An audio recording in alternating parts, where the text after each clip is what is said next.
Ok, ahora sí, buenas noches a todos, espero que estén bien.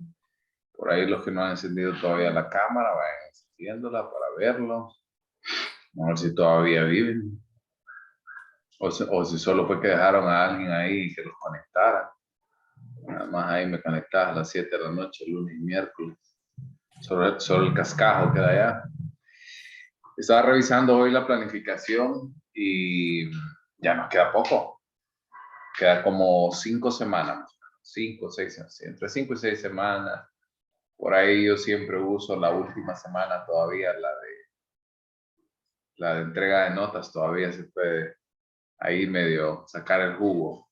Pero vamos a tratar de terminar antes. La verdad que vamos súper bien con la planificación.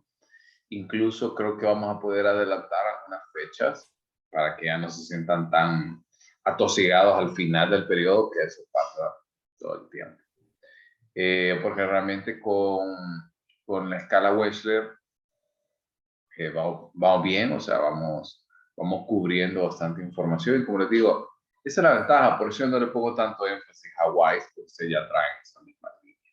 Así que por ahí vamos a ir viendo esta información. Hoy vamos a terminar de observar la presentación que iniciamos el día viernes y vamos a darle paso a la presentación de la aplicación como tal. Pregunta, ¿ustedes ya lograron contactarse con la persona que esté encargada de las pruebas? Sí, Rubí. ¿Qué les dijeron? Creo que la mayoría de profesores de Medicina 3 ya vieron Wise. Sí, preguntan con qué licenciado la lleva y le dicen que un día antes de que usted la vaya a necesitar, entonces les escriba para reservarla. ¿Cuánto tiempo se lo van a prestar? Solo es por un día. Un solo día. O sea, que va a ser el mismo día de la grabación. Sí. Perfecto. Ok, excelente. Entonces, porque hoy vamos a iniciar a ver ya la aplicación. Entonces, en la aplicación vamos a ver algunas situaciones y vamos a resolver dudas para luego pasar al proceso de calificación y demás. ¿Ok? Entonces, ahora sí, voy a empezar a compartir pantalla y si quieren pueden apagar su cámara para no interferir. Entonces nos habíamos quedado por acá el día viernes. Habíamos hablado acerca de los 4 índices y cómo está compuesto cada uno de ellos, así como las escalas complementarias de cada uno de los índices. Y también habíamos hablado un poco acerca de las edades en específico, que nosotros debemos de tener mucha consideración al momento de aplicar 3 pruebas en específico, como peso figurado o balanzas, así como sucesión de letras y números y cancelación, no pueden aplicarse a individuos arriba de los 69 años. Y esto me lleva a que ahora hablemos un poco de los nuevos tests, de las nuevas subpruebas. Ustedes recuerdan que habíamos hablado de que de las pruebas que tenía WISE 3 se habían eliminado 2 y una de ellas se llamaba rompecabezas. Entonces, la verdad que es una buena habilidad la que se necesita para resolver. El tener que resolver rompecabezas es una actividad mental que exige de coordinación, exige de organización visoperceptual, exige que usted también preste atención a los detalles, entre otras cosas. Por ende, el autor no quiso eliminar por completo esta tradición, pero hizo muchísimo más fácil el proceso de aplicación. Entonces, ahora introdujo el test de rompecabezas visual. Se lo voy a explicar rápidamente porque nosotros vamos a verlo más a fondo en la otra presentación. Pero si ustedes ven, es muy parecido a RAIN. Se nos presenta una matriz, esa matriz está completa y luego se nos presentan 6 opciones de respuesta, en las cuales nosotros siempre, siempre y siempre vamos a escoger 3. Pero la regla es que de esos 3 no se pueden sobreponer uno en otro, así como no deben de quedar. Voy a encender la cámara. para que ustedes me puedan comprender un poquito mejor. O sea, literalmente tienen que compaginar, no puede quedar uno encima del otro y que solo se vea como la cara, ¿verdad? De este. No, debe de quedar exacto, literalmente como un rompecabezas. La siguiente prueba, que es peso figurado, si ustedes ven, se les presentan balanzas con información. Dentro de cada balanza se le presenta al individuo diferentes figuras con pesos. Y si ustedes ven, esas figuras tienen el mismo peso porque la balanza está equilibrada. Por ende, entonces, a partir de esa información, el individuo debe de llegar a la conclusión y dentro de la cinta de opciones de respuesta, escoger la que equilibre esa última balanza. Y finalmente, la última prueba, que es cancelación, se le va a pedir, es muy parecida si ustedes recuerdan la subprueba de WIS, que es la de registro con animales, que al individuo se le presenta una hoja completa y debe de buscar específicamente los cuadrados rojos y los triángulos amarillos y más adelante los círculos anaranjados y las estrellas azules. Es muy sencilla la tarea, pero la diferencia es que solamente cuenta con un límite de 45 segundos para escoger la mayor cantidad de figuras. Algunas de las novedades en la prueba original, obviamente, es el proceso del software de corrección como tal. Este complemento para poder desarrollar distintos procesos de corrección, principalmente en las escalas verbales, así como en las escalas de ejecución. Por ahí un poco del origen de las subpruebas que habíamos visto, ya habíamos hablado un poco acerca de dónde venía la tradición de evaluación de este tipo, desde las escalas de Stanford-Binet, desde la escala Army-Alpha, Army-Beta, inclusive por ahí algunas fuentes también y algunas subpruebas han permanecido a través del tiempo. Eso es como una información general. Y lo que hemos hablado por acá, la información con respecto a cada una de las subpruebas, ¿verdad? Para volver a retomar esta información y las pruebas que ustedes ven dentro del entrecomillado son las pruebas que no suman para el CI total. Esta parte es importante por acá porque deben de aprenderse las abreviaturas. ¿Ok? Les quiero hacer un comentario. Lastimosamente, dentro del protocolo que nosotros tenemos, no es un protocolo, no es exactamente el protocolo que nosotros tenemos en el manual. O déjenme ver si para trabajar, déjenme ver si logro digitalizar el protocolo original, porque yo tenía uno, pero no se veía bien. Déjenme ver si lo logro para que no cambiemos la nomenclatura que existe y las abreviaturas que hay por acá. Entonces, déjenme ver si lo puedo escanear. ¿Ok? Hablando un poco ahora de cada uno de los índices, los 4 índices que nosotros tenemos, iniciamos por el índice de comprensión verbal. Como ya hemos visto, este es el índice que es mucho más apegado a la educación tanto formal como informal. Es muy importante que nosotros comprendamos de que entre más oportunidades hay a nivel académico, mayor cúmulo de información va a obtener el individuo. O sea, personas que de repente tienen un título universitario pueden tener mayor cantidad de información en palabras, en datos históricos, en información relevante, en tener capacidad para analizar, para poder brindar un procesamiento mental, va a tener. Entonces, entre más habilidades, entre más años de estudio obtenga la persona, mayor probabilidad hay de que la persona también tenga estas habilidades. No es una regla que conste. No quiere decir que porque usted tiene un título universitario, tiene un léxico exquisito y lo opuesto igual. No es porque usted no fue a la universidad, que no va a tener una buena capacidad de información.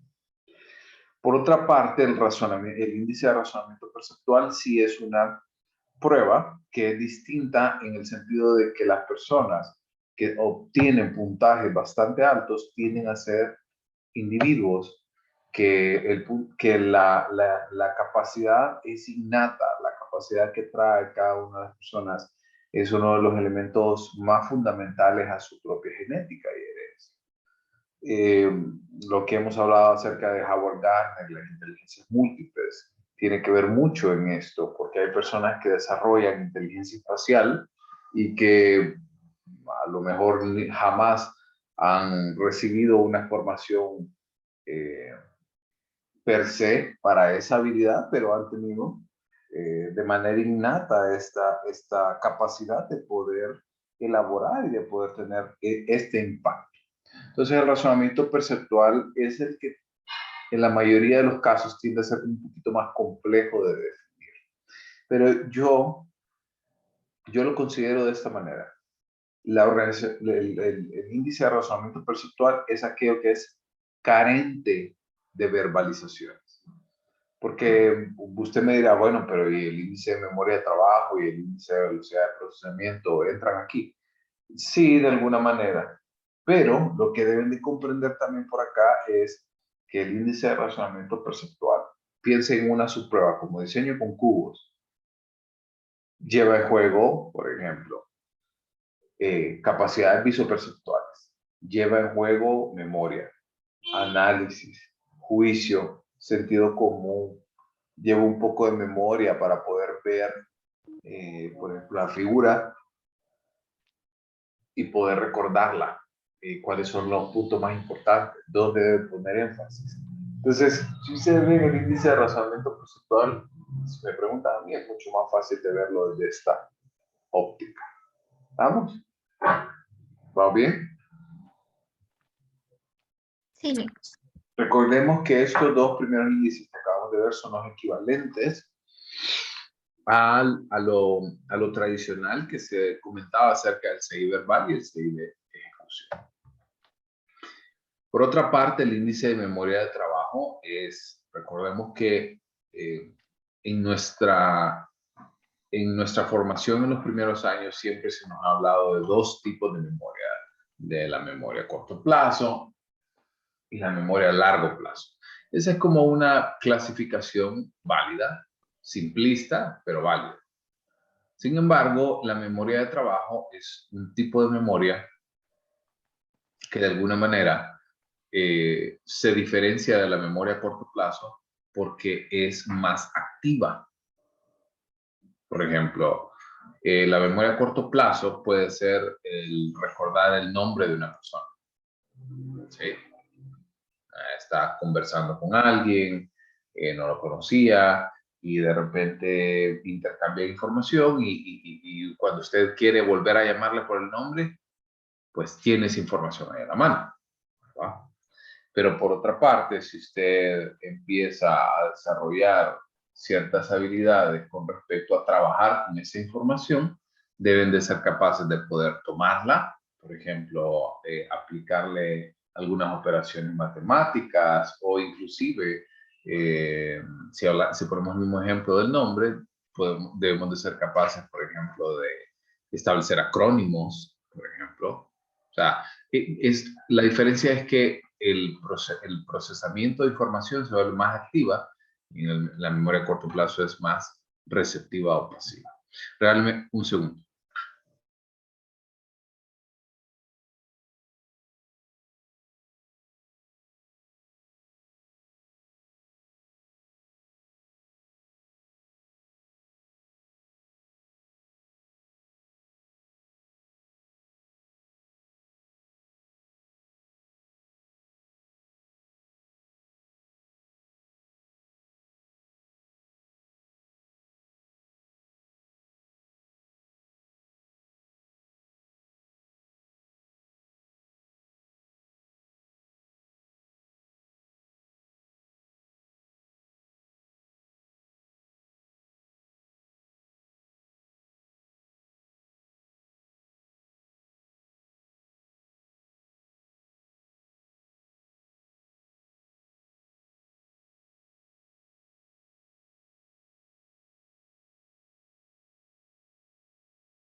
¿Estamos? ¿Dudas hasta aquí con el índice de memoria de trabajo? Comprendamos esta diferencia clave. Por completo, la memoria a corto plazo es algo totalmente pasivo. La memoria de trabajo es activa. Y finalmente, el último índice, que es el índice de velocidad de procesamiento, es la capacidad que nosotros como individuos tenemos para recibir información, poder procesarla y generar una respuesta adecuada ante el estímulo solicitado. Hace poco estaba leyendo un libro que me gusta mucho, se llama La paradoja de la energía. Y ellos ponían un ejemplo de una mujer, ¿verdad? De una serie así bien sesentera, que ellos trabajaban como en una fábrica de dulces. Y en esa fábrica de dulces es como la típica, creo que todos vieron a Willy Wonka, ¿no? Y entonces en esa típica, en esa típica línea de ensamblaje, ¿verdad? En la que pasa una comida, un dulce, un chocolate en este caso, y entonces la persona lo agarraba, lo envolvía, y una vez que lo envolvía, pues, iba de vuelta a esa parte. Entonces, la analogía era diferente que se ponía en este libro, pero yo la puedo utilizar para esta clase en la manera que nosotros no vamos a permitir que la información o los chocolates que pasan frente a nosotros, pues pasen de alguna manera inadvertidos. Entonces, en este índice lo que nosotros buscamos principalmente es la capacidad que tiene el individuo para procesar esta información. Y además de esa capacidad, o sea, qué tan rápido puede ser para poder procesar dicha información. Adicionalmente, la capacidad de concentrarse, la capacidad también de coordinar y de tener esa habilidad de coordinación visomotriz son componentes sumamente importantes. ¿Estamos? Ahora bien, los resultados del análisis factorial que se han obtenido a través de los distintos procesos de evaluación y de estandarización de la prueba proporcionan para cada uno de nosotros un sustento tanto psicométrico, neurológico y clínico. Por ende, se puede hacer un análisis también. Quiero que me entiendan algo en este punto. Antes de cerrar antes de cerrar esta idea. El CI total se conforma de cada uno de los 4 índices, ¿no? Comprensión verbal, razonamiento perceptual, memoria de trabajo y velocidad de procesamiento. Cada uno, ¿verdad? La sumatoria de cada uno de ellos me va a dar un puntaje para el CI total. Pero también yo puedo analizar de uno en uno. Por ejemplo, puedo analizar el índice de razonamiento perceptual y puedo compararlo a partir de esta información con los otros 3. O pudiera comparar el índice de comprensión verbal con otro de ellos. Entonces, por eso quiero que ustedes entiendan que a pesar de que la prueba nos da un total, nos da un todo, pero también podemos analizarlo de manera separada. ¿Ok? Y esa información también se vuelve valiosa para nosotros. ¿Eduardo? Lick, sí, me surge una duda. Por ejemplo, con la WIPC, bueno, a nosotros nos mencionaron de que se podía utilizar para el área forense. En este caso, licenciado, la WISE entrará también para utilizar el recurso. No le terminé de escuchar. ¿Para utilizar en? Ok, en el área forense, ¿se podrá utilizar esta WISE, licenciado? Esta prueba, la verdad, es que miren, si usted me pregunta a mí, yo considero que esta es una de las mejores pruebas, si no la mejor prueba, la estándar de oro en evaluación de inteligencia. ¿Se puede utilizar en el área forense? Claro que sí. Es una prueba que nos va a dar información valiosa. Pero la pregunta que se tiene que hacer con esto, usted ¿es aplicable para el área forense? En este sentido de que voy a tener el recurso, voy a tener el tiempo, porque si lo analizamos bajo la lupa en nuestro país, una persona, un psicólogo, y si no me equivoco, ustedes, no sé si tuvieron la oportunidad de llevar la clase con el licenciado Rodney Cerrato, o si han llevado clases con el licenciado Rodney Cerrato. Él es psicólogo, trabaja en el Ministerio Público y trabaja en evaluaciones de este tipo forense. Y él tiene que cumplir con una cuota diaria de pacientes evaluados. O sea, a veces evalúa pacientes, o sea, que ha pasado un año y que no han podido evaluarlo. Entonces, se imaginan la cantidad, la demanda que hay, entonces, en cuanto a la necesidad de poder evaluar. Entonces, claro que sí, estoy seguro que le encantaría poder utilizarlo. Pero la pregunta ¿es la mejor opción para poder solventar esta situación? ¿Se entiende? ¿Estamos? Sí, sí, Lick, sí, Lick. Otra consulta, ¿verdad? Que siempre me he preguntado, ¿verdad? Bueno, usted, bueno, creo que nadie lo sabe, solo Wesley, porque él fue quien lo hizo, ¿verdad? Pero bueno, usted que tiene más experiencia en el campo, me gustaría que me diera su opinión, ¿verdad? Bueno, porque bueno, cuando hablamos de memoria de trabajo, hablamos de esa memoria procedimental, ¿verdad? Donde se procesa toda la información, ¿verdad? Tanto para llevarla a la memoria a corto plazo como para extraerla, ¿verdad? Y cuando hablamos de velocidad de procesamiento, hablamos de esa cuestión, ¿verdad? De qué tan rápido captamos la atención dependiendo de la concentración y la atención, ¿verdad? Pero ¿por qué se haría tanto énfasis, licenciado, en separar estos dos cuando siempre se utiliza la memoria procedimental para ambas tareas? Pues la verdad es que, bueno, acuérdense que la memoria procedimental como tal es, por ejemplo, ¿cuántos de ustedes tienen su celular y desbloquean con patrón, por ejemplo?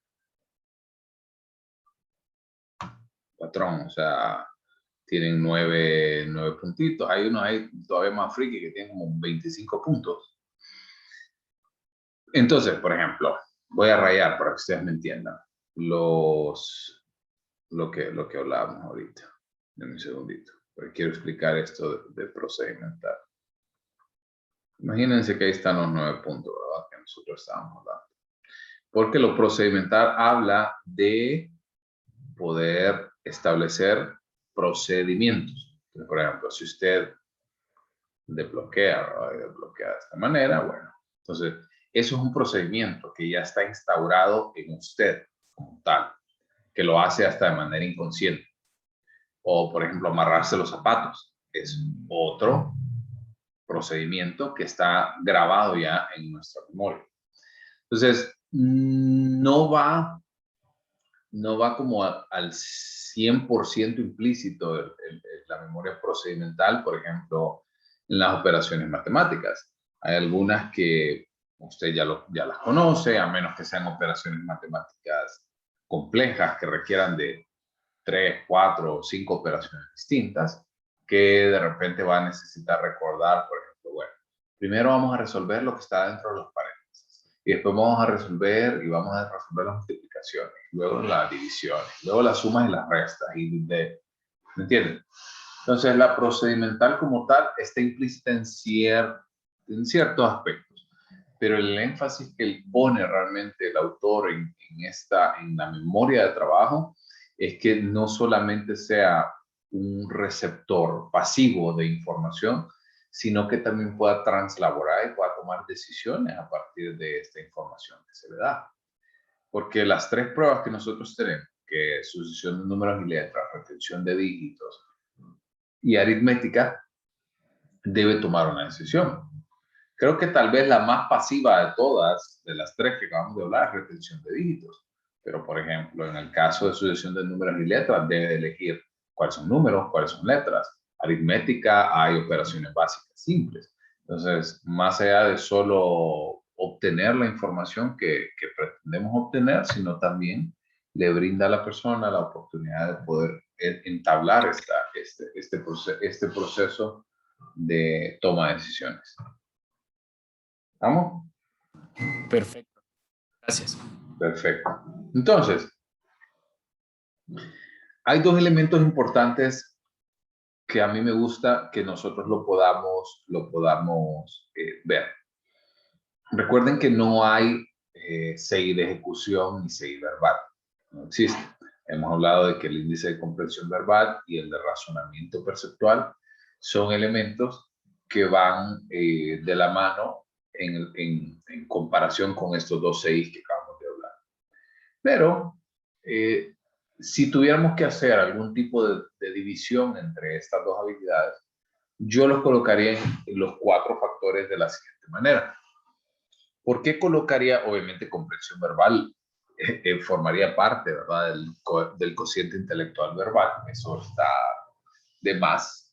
Pero la memoria de trabajo también se colocaría en este punto, porque la memoria de trabajo son todas las pruebas involucran habilidades verbales. Por ejemplo, en aritmética se le plantea un problema y ese problema la persona debe ser capaz de poder sustraer elementos de información para poder hacer la operación matemática y posteriormente dar una respuesta verbal. En el caso de sucesión de números y letras, también la instrucción es sumamente verbal para que se pueda comprender. Entonces, por eso, si me preguntan, ay, si tuviéramos esa misma tradición de colocar tanto en comprensión verbal, perdón, tanto en cociente intelectual verbal como cociente intelectual de ejecución, colocaría estos dos índices en el cociente verbal y obviamente los dos restantes en el cociente de ejecución. Claro está que el razonamiento perceptual corresponde totalmente ahí, pero velocidad de procesamiento en cada una de ellas, tanto en búsqueda de símbolos como en claves y en cancelación, todas involucran la habilidad motriz, ¿cierto? Todos tienen la habilidad. Por ejemplo, en búsqueda de símbolos, el individuo tiene que marcar una hoja, tiene que buscar dentro de un grupo de estímulos y a partir de ello tomar la decisión y marcar. Entonces, todo esto va de la mano con la coordinación visomotriz, por ende, la capacidad ejecutiva. ¿Estamos? Algunos, por ahí lo que hablaba un poco Eduardo. Unas diferencias claves. En cuanto a la memoria de trabajo, lo que les decía, es activa. Se da un almacenamiento temporal de información y por ende se trata de elaborar esta capacidad. Por otra parte, la memoria declarativa, la memoria semántica y la memoria episódica. La memoria declarativa tiene que ver con almacenar y recuperar piezas o partes de información o conocimiento. Por ejemplo, la memoria declarativa tiene que ver más con el índice de comprensión verbal. Por ejemplo, en información. Cuando usted le pregunta, ¿cuál es la capital de Italia? Todo el mundo dice Roma. Pero no es porque usted en su cabeza anda constantemente pensando, Roma es la capital de Italia. La capital de Italia es Roma. No anda usted realmente en toda esta novela, digamos, sino que usted ya tiene esa capacidad de poder recordar esta información. Por otra parte, la memoria semántica tiene que ver con recuerdos explícitos de hechos. Esas anécdotas, ¿sí? Esa información, por ejemplo, hay un episodio muy bueno que se lo recomiendo, que se llama El cerebro en pocas palabras en Netflix. Y hay una que habla de la memoria. Entonces, hablaba acerca de que el 11 de septiembre, perdón, el 9/11 en Estados Unidos es una fecha sumamente importante, ¿no? Y hay personas que les preguntaban y los entrevistaban y les decían, ¿y vos te recordás dónde estabas en ese momento? Yo estaba haciendo X o Y cosa, estaba haciendo esto o aquello. Pero existe esa capacidad del individuo de poder establecer un recuerdo en cuanto a lo que estaba haciendo en ese momento y dónde estaba. Entonces, por eso hablamos de hechos en específico. Y esto relacionado con una capacidad o con una catástrofe como ocurrió en ese momento. Y por otra parte está la memoria episódica, que tiene que ver específicamente de los acontecimientos o experiencias concretas de la vida individual de cada persona. Ok, vamos por acá. Ok, entonces, no sé si hasta aquí estamos bien. No sé si hasta aquí hay dudas, porque ya con esto entramos a la última parte de la presentación, que son las reglas generales de aplicación. ¿Estamos? Todo claro, Liz. Todo claro, Lixi. Perfecto. Entonces, en primer lugar, está de más decir que debemos de dominar los procedimientos del manual de aplicación. Eso es algo vital. Yo debo de saber dónde iniciamos, dónde acabamos, en qué momento vamos a descontinuar, cómo lo vamos a hacer. Por ejemplo, si en ciertas pruebas puedo repetir información, en otras no puedo repetir. Si la repito, ¿qué debo hacer? Entonces, estos procedimientos de aplicación se los deben de conocer bastante bien. El punto 2, la utilización del cronómetro es algo vital. Principalmente en pruebas como diseño con cubos, por ejemplo, que tiene bonificación por tiempo, la utilización del cronómetro es una arma increíble. Entonces, la utilización del cronómetro, usted debe de estar familiarizado con el cronómetro y no debe de estar un minuto antes de la prueba tratando de familiarizarse con el cronómetro. Eso recuerdo que ustedes lastimosamente no van a poder vivir esa experiencia, pero cuando yo estaba estudiando y yo estaba aplicando WISE 3,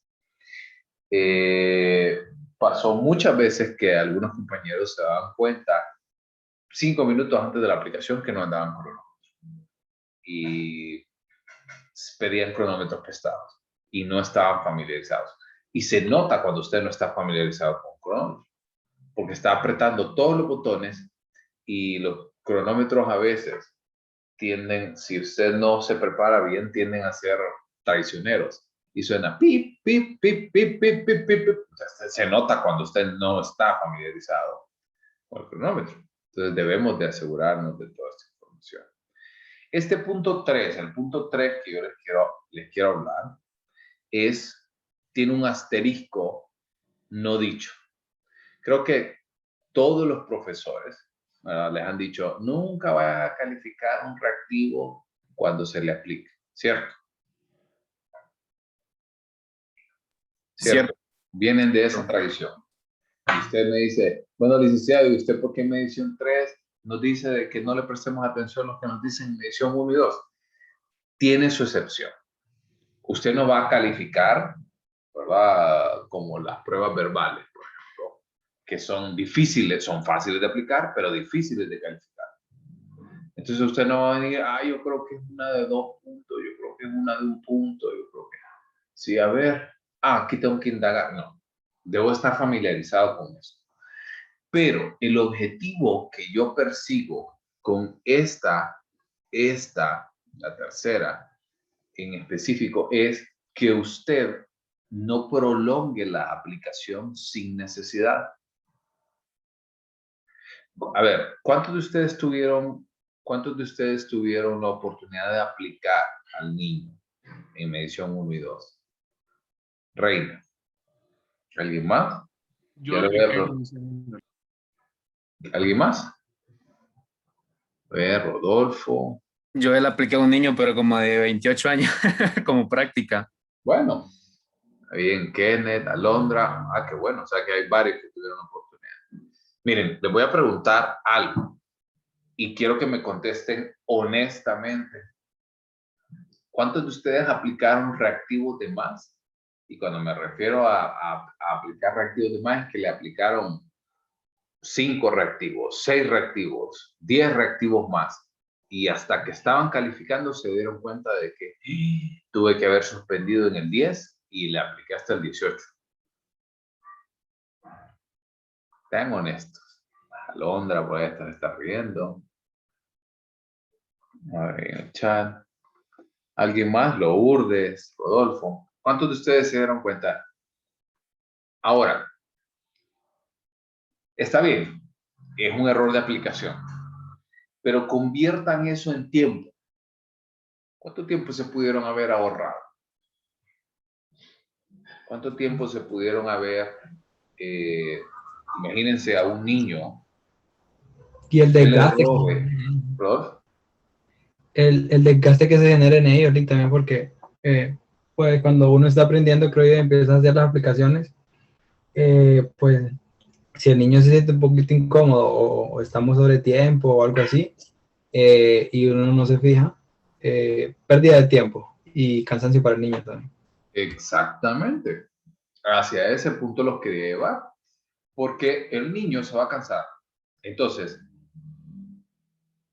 usted mal utilizó el tiempo de la persona y en lugar de haber utilizado el evaluado, su esfuerzo, su concentración, sus ideas, en una parte de la prueba que de verdad le iba a sumar puntos a su CI, lo desperdició con 8, 10, 15 reactivos de más, aplicados de más y aplicados mal.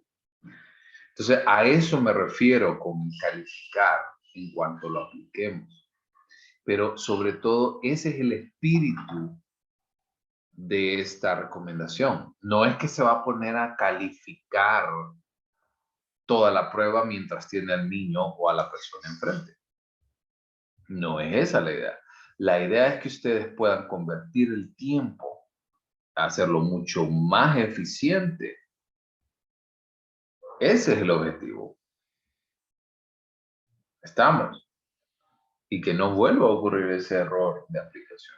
Porque hay algo importante. Ahora, quiero hacerles un paréntesis. Otro paréntesis importante. En nuestro afán por querer ahorrar ese tiempo, no vamos tampoco a solo aplicar y vamos a aplicar mal y descontinuamos cuando no había que descontinuar. ¿Y cómo hago? Me lo invento, me copio una, le cambio una respuesta. ¿Qué hago? Estoy seguro que más de alguno pasó por eso también.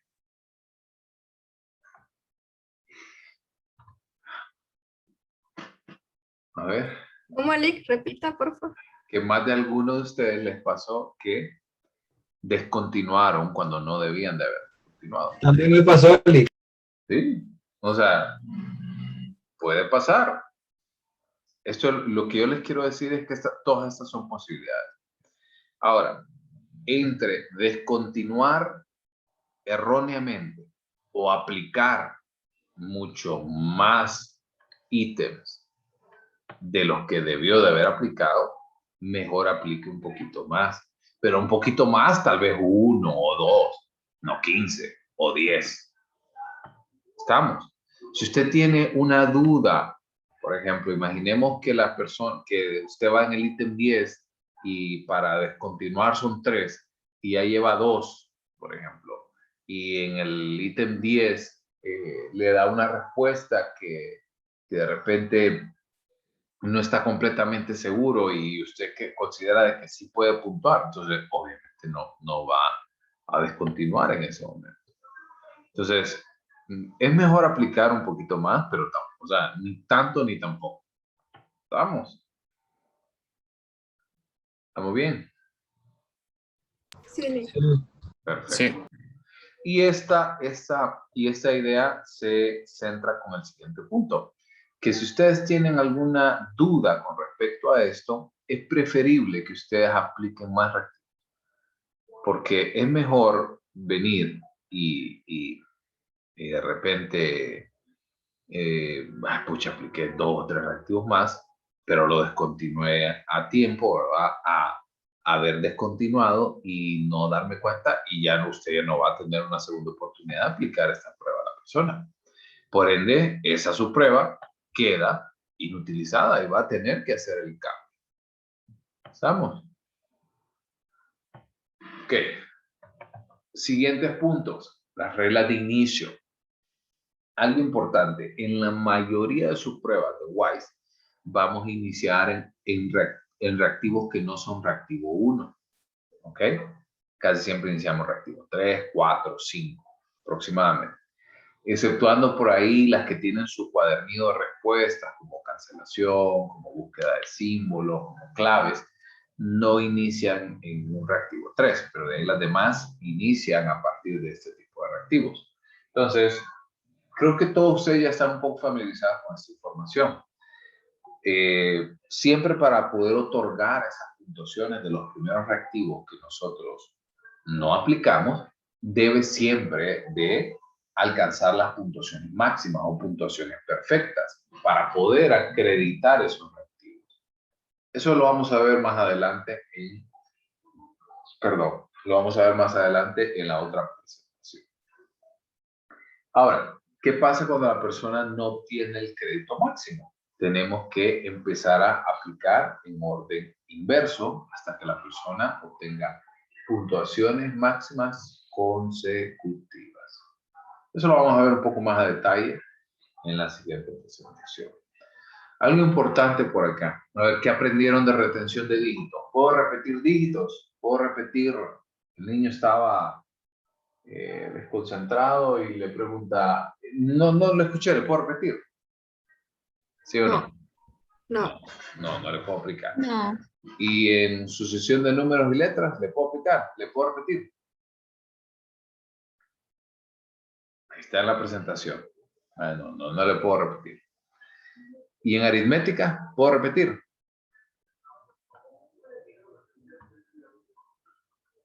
Solo si considera que es necesario. ¿Cómo, Kenneth? Le decía que solo si considera que es necesario, le digo. Aquí hay un punto importante. Le puedo repetir, pero, hay un pero. Pero no le puede repetir solo los datos. O sea, Orlando se compró 3 hospitales móviles a $500 millones. Y 3 se perdieron aduana y 4 lo siguen esperando y no sé qué, bla, bla, bla. Y viene la persona y le dice, fíjese que, ¿me puede repetir otra vez? ¿Cuántos hospitales móviles eran? Ah, mire, Orlando compró 3 hospitales móviles. 3 se quedaron aduana, bla, bla, bla, bla.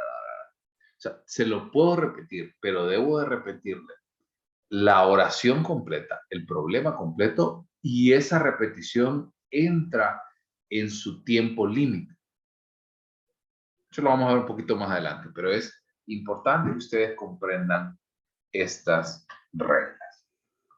Las famosas preguntas de sondeo o las preguntas de indagación o de interrogación. Esto es algo importantísimo. Deben de estar familiarizados con la utilización de las pruebas interrogatorias, porque hay muchas pruebas, específicamente de índole verbal, muchos ítems, que, por ejemplo, le dice, dime algunas razones por las que XXXX.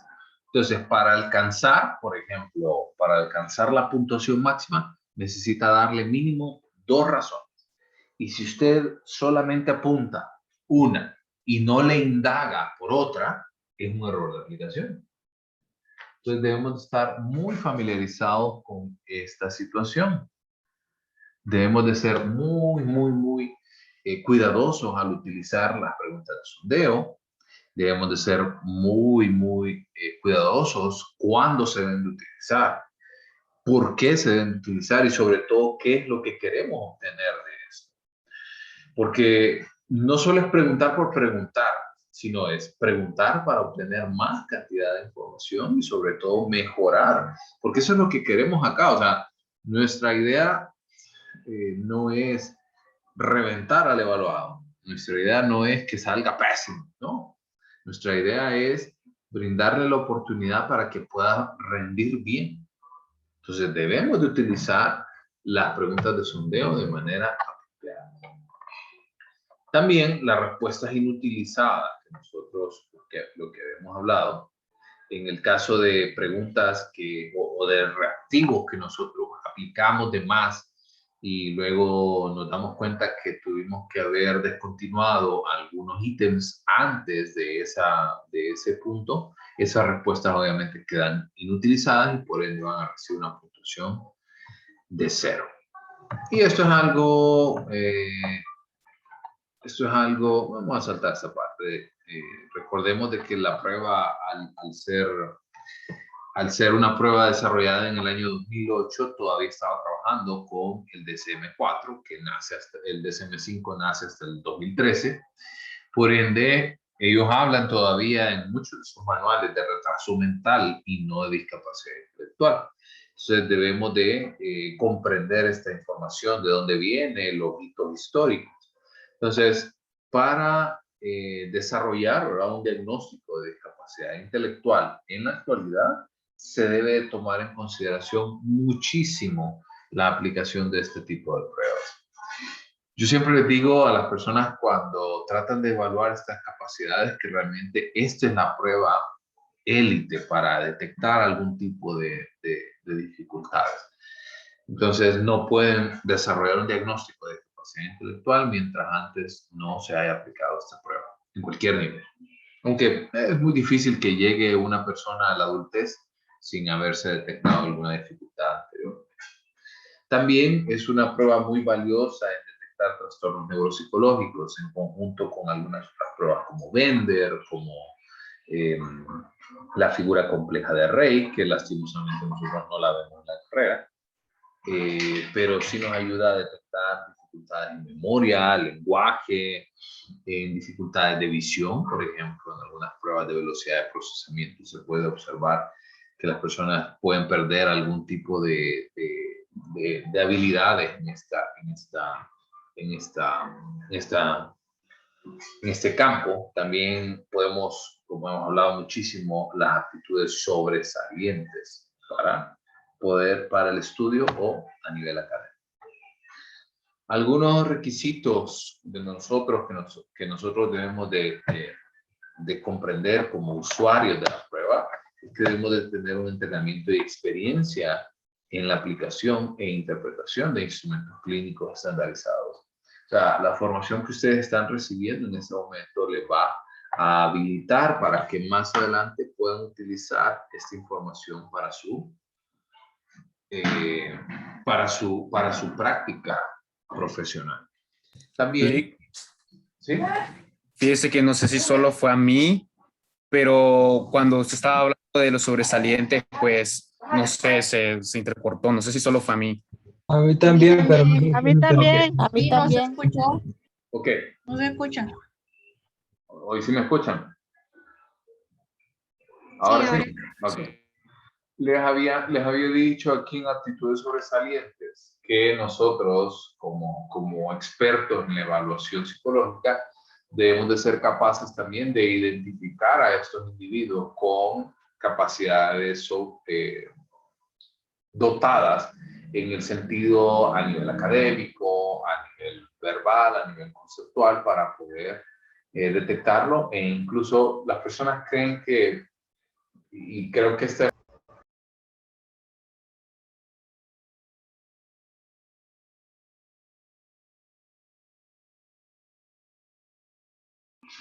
Hola, ¿me escuchan? Sí, Ahora sí, Me sacó de la reunión. Ok. Hoy sí me escuchan, ¿verdad? sí. Okay. Les comentaba que con respecto a esta situación de la evaluación de aptitudes sobresalientes, a veces, y creo que esto les pasó a ustedes en medición 1 y medición 2, que la típica recomendación que les ponían era, si alguien sacaba un buen puntaje, les ponían, continúe haciendo lo que ha venido haciendo hasta ahora. ¿Verdad? Esa es la vieja confiable. Pero, incluso para individuos que tienen puntajes bastante buenos con respecto a esta información, incluso también dentro de este tipo de personas no tienden a tener... Perdón, me está súper desconectando el internet. No, no sé qué pasa.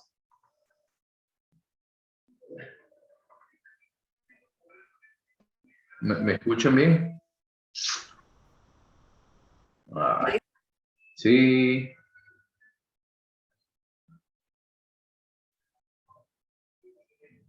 Hola. El Ahora internet sí me se quiere que escucha. hable de las aptitudes sobresalientes. Sí, literal, me está súper desconectando, no, no sé por qué. Bueno, quiero cerrar la idea, ¿no? Ya la repetí como 4 veces, pero mejor me quedo por acá y no les comparto. Les comentaba que nosotros con esta prueba podemos evaluar también actitudes y aptitudes sobresalientes. En este caso, nos puede servir muchísimo el poder explorar y evaluar de manera global. Creo que ustedes, tanto en medición 1 como en medición 2, vinieron los profesores y les dijeron, es que cuando una persona tiene un puntaje muy elevado, y qué tipo de recomendación le podemos hacer, bueno, póngale ahí, que siga haciendo lo que ha estado haciendo hasta ahorita. ¿Sí o no? Entonces, es una salida rápida. Es una salida rápida. Entonces, nosotros tenemos que ser muy minuciosos, principalmente con personas que tienen un puntaje alto. Siempre, siempre, siempre hay una parte por ahí que anda cojeando.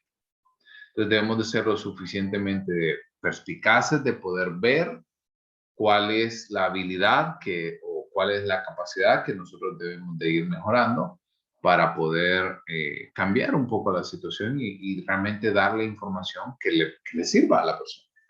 ¿Estamos? ¿Muy bien? Sí. Ok. Algunos requisitos generales que ya lo hemos visto desde Raven que empezamos. Hablábamos acerca de la experiencia que nosotros debemos de ir adquiriendo en la aplicación e interpretación de instrumentos clínicos. Debemos de pasar por los procesos de entrenamiento formal en evaluación psicológica. También los conocimientos de estándares para la evaluación en psicología y educación.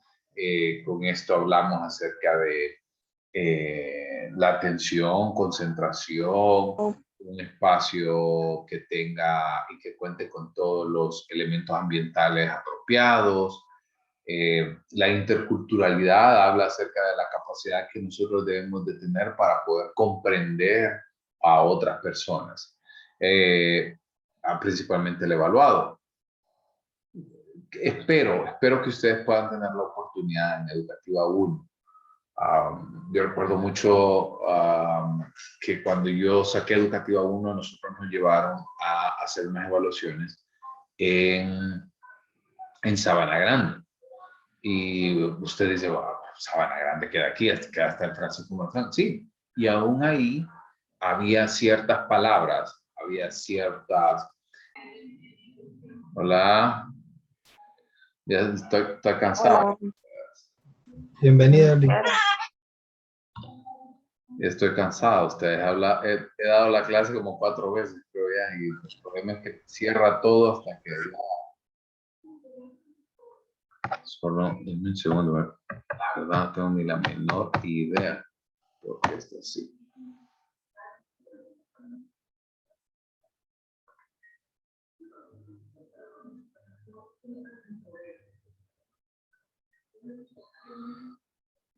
¿En qué parte me quedé?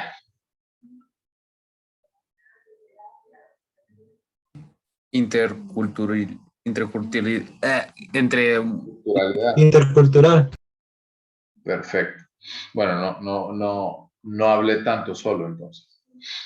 Hablábamos de la interculturalidad porque debemos de ser sumamente cuidadosos que al momento de aplicar podemos encontrarnos con personas que tienen frases o la utilización de palabras que son distintas de repente a lo que el manual plantea, pero que nosotros debemos de ser lo suficientemente capaces de entender que quiere decir eso que está en el manual, pero no es exactamente la misma palabra. Les había dicho de que yo tuve la oportunidad en Educativa 1 de ir a evaluar en Sabana Grande Y en Sabana Grande, usted dirá, pucha, en un pueblo cercano, está en el mismo departamento, pero aún ahí utilizaban ciertas palabras que nosotros no utilizamos con tanta frecuencia. Entonces, debemos de ser capaces de tener esta oportunidad. Reina. ¿Qué pasa con los niños que son bilingües? ¿Qué recomienda usted, aplicarlo en la Wechsler en inglés o en español? Tiene que ser siempre el lenguaje materno. O sea, por ejemplo, por ahí entra en juego poder explorar un poco la historia del niño. Bueno, en primer lugar, si usted tiene, ¿verdad?, la capacidad y usted como aplicador bilingüe, pues le podría, tiene el abanico de oportunidades, se abre. Pero si usted solo habla español, deje de inventar, ¿verdad? Y solo español. Aunque la persona, obviamente, si la persona solo habla inglés y usted solo español, pues no es como que, creo que está de más decirles que no puede aplicarlo. Pero si usted tiene la opción de poder, de que usted también bilingüe, debe tener puede tener una opción más. Pero la pregunta siempre aquí es cuál es el lenguaje materno del evaluado. Puede ser que la persona maneje los dos idiomas, pero su lenguaje materno siempre va a ser el predominante. O sea, con el que usted creció, con el que usted habló, con el que dijo sus primeras palabras. ¿Estamos? Perfecto. Ok, entonces, déjenme ver si por lo menos me termina de... Ya falta poquito para terminar esta presentación. No la quiero dejar a medio paro. Ok. Entonces, nos habíamos quedado por acá en la interculturalidad y finalmente la ética, ¿verdad? La ética en todos los procesos de evaluación que debe ser, que es un eje transversal. La ética debe de estar presente en todas las acciones que nosotros hacemos, ¿verdad? Desde el encuadre hasta la aplicación, calificación, no le quito, no le pongo, sino que la persona obtiene la información y obtiene los puntajes que debe de obtener, porque eso es lo ético. Y una consulta. Sí. Es que fíjese que, bueno, recuerdo que en una aplicación, sí, se estaba mencionando lo del trato, ¿verdad? Porque es normal que aquí en Honduras, el voceo, y una vez que estoy haciendo la aplicación, me dijeron a mí, porque yo estaba tratando de usted, entonces me dijeron, no me digas usted, decime vos, porque no me gusta y me siento incómodo. Y yo, pues, no podía, no sé, también me sentía incómodo porque, pues, no nos conocíamos. Yo conseguí para hacer la aplicación con Medición 2. Entonces, fue un poquito así como incómodo. Entonces, no sé, no le pregunté a la licenciada, se me fue. Entonces, le hago la pregunta a usted, no sé qué se podría hacer en ese momento. Yo la verdad, aquí en Honduras es difícil el aplicar casi todas las pruebas vienen con tú, ¿sí? Tú debes hacer esto, o pon tu dedo aquí, o pon no sé qué. Y en nuestro país es difícil porque nosotros no lo utilizamos. Entonces, la mejor respuesta que yo le puedo dar ante esta situación es que usted utilice el tipo de trato con el que el cliente se sienta más cómodo. Por ejemplo, en el caso mío, que yo he evaluado personas también mucho mayores que yo, por ahí como que va un cierto valor implícito de edad, por ejemplo. Entonces yo, por ejemplo, utilizo el usted para personas que son mayores que yo. Entonces, ese tipo de datos, por ejemplo, y ese tipo de personas lo hago de esa manera. O personas, por ejemplo, en el caso de ustedes, que yo los trato de usted, cada uno, que tiene como una situación, como una relación un poco más formal. Y para personas que consideran de repente que se sienten más cómodos hablando de vos, lo hago también de esa manera. pero todo depende, sobre todo depende del cliente, de cómo se sienta. Esto principalmente en adultos, porque en niños, el niño sí casi siempre los trata a usted, casi siempre. Como los miran más, o sea, los miran mayores, los miran como de alguna manera de figura de autoridad. Entonces creo que por eso viene un poco ahí la relación. ¿Estamos? Sí, Lick, gracias. Perfecto. Y las consideraciones finales para la aplicación, lo que ya conocemos, ¿verdad? La habitación con buena iluminación, buena ventilación, libre de distracciones, un mobiliario cómodo y de tamaño apropiado y sobre todo la disposición que tiene que haber para sentarse frente a frente. Y finalmente un listado de las nomenclaturas que nosotros debemos de utilizar para ciertas subpruebas.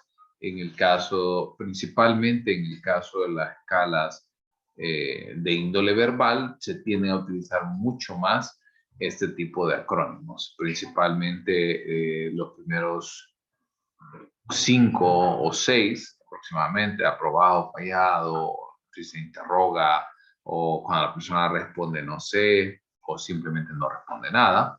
Y los últimos 2 principalmente para las escalas de índole de ejecución, como figuras incompletas, como rompecabezas visual, entre otras cosas. ¿Estamos?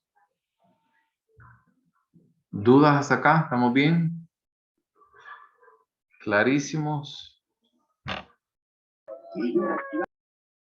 Vi que alguien abrió el micrófono, pero no logré ver quién. Todo claro, Lick. Ok, entonces, son las 8:10. Nos tomamos unos 5 minutos y luego empezamos con mientras puedo ver si logro resolver el problema aquí de internet. Y así avanzamos. Y hoy los despacho ahí por ahí un poquito temprano, pero sí les quiero explicar acerca de la siguiente presentación porque sí es muy, muy larga esa presentación. ¿Estamos? 8:10, 8:15 nos vemos de vuelta. Hola, ¿estamos de vuelta? Sí. Perfecto. Ok. Denme un segundo. Solo quiero... Ok. Para la clase del miércoles, asumiendo y esperando que no se caiga el internet, que no se caiga la electricidad en Centroamérica y asumiendo que vamos a tener clases, vamos a cambiar un poquito la forma de ver las subpruebas, ¿ok? Entonces, un segundo que le voy a compartir pantalla. Ok. Entonces, estos son los grupos. Grupo 1 está compuesto por Reina y Rubí. Grupo 2 por Elia y Marjorie. 3, Alba y Aileen. Ya cada quien tiene esta información. Entonces, con respecto a esto, quiero que nos organicemos. Todos están viendo ahorita la presentación de aplicación, ¿no? Perfecto. Entonces, si ustedes ven, es una presentación bastante amplia. Tiene 109 diapositivas. Es bastante información. Y por eso no quiero que se convierta en un monólogo, sino que cada uno de ustedes trabaje conmigo y yo voy a ir también dando cierta información adicional. Entonces, por ejemplo, para el caso del grupo 1, pues tiene la subprueba 1, 2 el 2 y así sucesivamente. Para que el miércoles no vamos a evacuar toda la presentación, pero sí por lo menos la primera mitad seguramente la vamos a evacuar.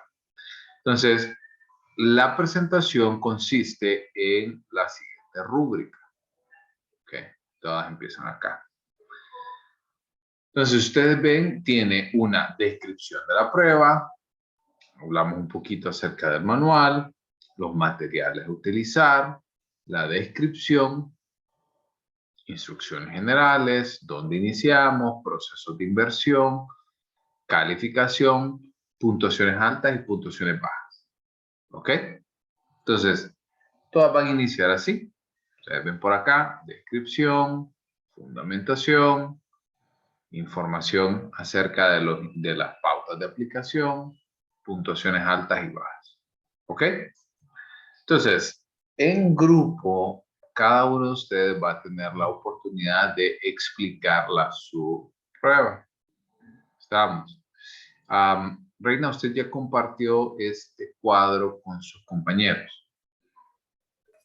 Se los había mandado en foto, pero les voy a mandar el documento ahorita.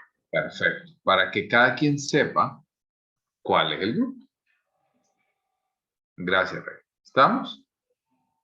¿Se entiende? ¿Estamos bien? Sí, Lick.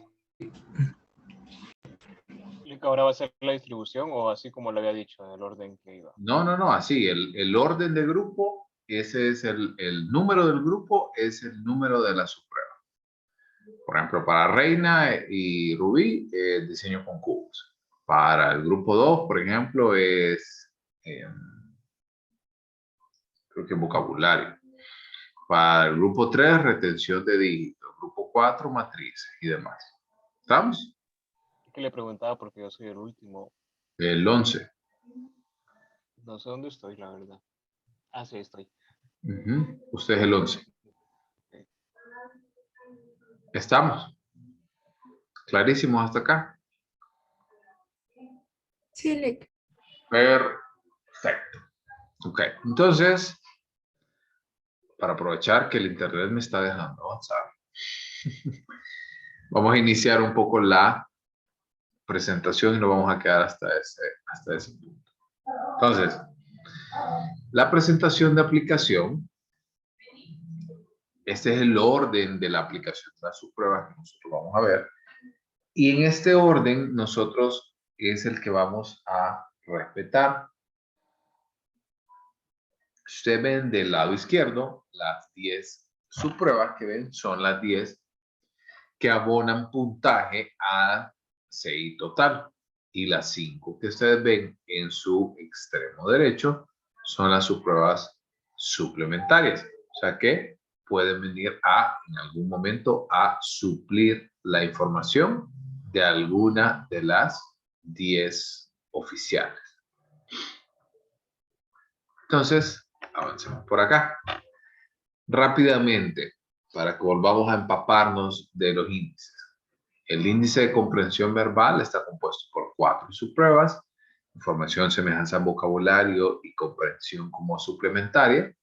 Va a medir entonces el conocimiento verbal y la comprensión que se obtiene tanto de la educación formal como informal. Por otra parte, el razonamiento perceptual es la capacidad desarrollada a nivel de razonamiento perceptual,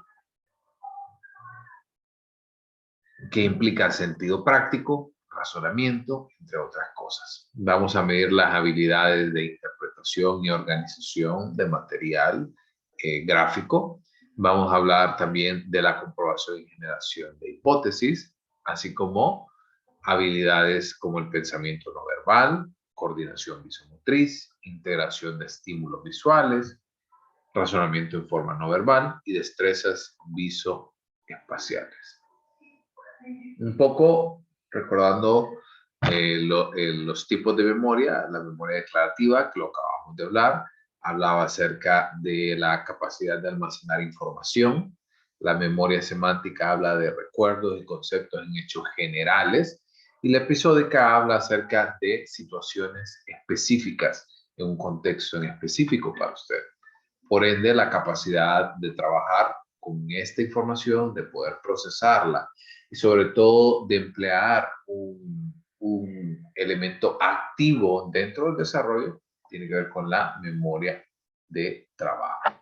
La diferencia, como hemos hablado, la diferencia entre memoria a corto plazo y memoria de trabajo: memoria a corto plazo es almacenamiento pasivo y la memoria de trabajo es un almacenamiento activo, donde la persona puede utilizar esa información para brindar cálculos, para manipular la información. Por ende, el índice de memoria de trabajo va a estar asociado con la retención temporal en la memoria de la información que se utiliza o se manipula para producir un resultado. Es un componente esencial en capacidades cognitivas superiores. Por ejemplo, hay gente que dice que muchas veces los exámenes de algunos profesores tienden a ser como memorísticos. Y está bien, les doy razón. No debería de ser solo memoria los exámenes. Pero imagínese, usted se sentiría cómodo si la persona que creo que todos hemos pasado por un procedimiento quirúrgico, o no, tal vez no un procedimiento quirúrgico, pero sí por lo menos un procedimiento médico. Le hicieron algunos puntos, por ahí le pusieron una mariposa, qué sé yo, o algún tratamiento odontológico. ¿Usted se sentiría cómodo al saber que la persona que de repente le va a operar no sabe si, ay, cuántos riñones es que tenemos? O cuántos pulmones? Son dos, pero sí, porque sí. O alguien que le diga, yo creo que el taladro ese es el que necesitamos para hacer la limpieza. Creo que sí, creo que es el taladro para hacer la limpieza dental. No se sentirían cómodos, ¿no? Entonces debemos de comprender obviamente de que la información, ¿verdad? Y la parte memorística es algo vital para después de eso tomar decisiones, porque esa es la parte importante. Por ejemplo, habilidades cognitivas como atención, concentración, control mental, razonamiento, sentido común, lógica, pero todas esas habilidades cognitivas superiores tienen que pasar por el hecho de manejar información. Entonces, esto sí siempre debe quedar muy claro en nosotros. Las pruebas que comprenden el índice de memoria de trabajo, ya lo hemos visto, aritmética, retención de dígitos, sucesión de letras y números, que es la suplementaria. Y finalmente, el índice de velocidad de procesamiento es la capacidad que tiene el individuo para poder coordinar rápidamente las dos estructuras ojo y mano, que son componentes sumamente importantes en el desarrollo de las habilidades cognitivas. Muchas veces se tiende a utilizar el índice de velocidad de procesamiento y el índice de organización perceptual como una buena medida que tiene el individuo para el razonamiento visoespacial. Pero también debemos de comprender lo que habíamos hablado. Ustedes recuerdan de las 3 pruebas que nosotros tenemos en la evaluación en las 3 subpruebas que nosotros tenemos. 2 forman parte del índice de razonamiento perceptual y del índice de velocidad de procesamiento, que hablábamos que no se puede aplicar a partir de los 69 años. Y esto tiene que ver también porque existe una degeneración progresiva que es de alguna manera, no quisiera decir esperada, pero es frecuente en adultos que alcanzan estas edades. Por ende, al adquirir este tipo de deficiencias cognitivas o neurológicas, podemos encontrar también algunas dificultades en el desempeño de estas subpruebas. Por ejemplo, podemos encontrar algunas personas que tienen o han sido diagnosticados con Alzheimer, con Corea Huntington o mal de Parkinson, en los cuales obviamente las capacidades que acabamos de hablar del IRP y del IBP van a verse profundamente dañadas. Pero por otra parte, las de comprensión verbal, la memoria, las habilidades cognitivas, el cúmulo de información, esa puede preservarse. Pero las habilidades ejecutivas pueden verse comprometidas. Y las subpruebas que contribuyen al IBP, claves y búsqueda de símbolos como pruebas titulares y cancelación como prueba suplementaria. Y por ahí nos quedamos el día de hoy. ¿Estamos? ¿Estamos bien? Por ahí vayan encendiendo sus cámaras.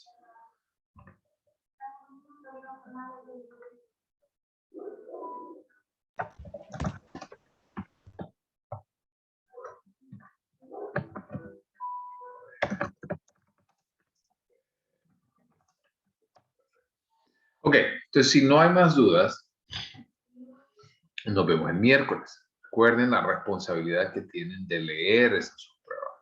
No tienen ningún puntaje, no tiene. No es exposición, no. Ustedes están involucrados en su propio proceso de aprendizaje. Por eso los quiero involucrar aquí, porque no me gusta tampoco las clases que ponen puntajes de exposición.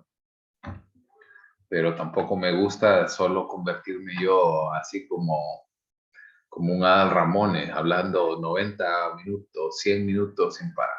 Un monólogo que no acaba. ¿Estamos? Entonces, ya saben, por favor, Reina, no se olvide compartirles el cuadrito con los grupos. Yo, obviamente, me voy a hacer cargo de las últimas pruebas, de las pruebas 13, 14 y 15, pero no se vayan a preocupar. ¿Ok? Entonces, nos vemos dice que ya lo mandó. Perfecto, gracias. Entonces, nos vemos el miércoles en clase. Mantengamos por ahí los deditos cruzados, que no se caiga el internet, que no se caiga la luz, que la plataforma funcione bien, etcétera, etcétera. ¿Alba? Sí, le enviamos el examen a su correo. Listo. Gracias. Buenas noches. Perfecto. Bueno, descansen, aprovechen el tiempo y vayamos cerrando ya esta unidad fuerte, porque ya solo nos quedan poquitas clases y poquitas semanas. Voy a tratar de tener la información ya de su retroalimentación de la unidad 2 esta semana. Feliz semana, descansen. Listo, Lick, buenas noches. Listo, Lick, gracias. Igual, buenas noches a todos. Buenas noches. Eh,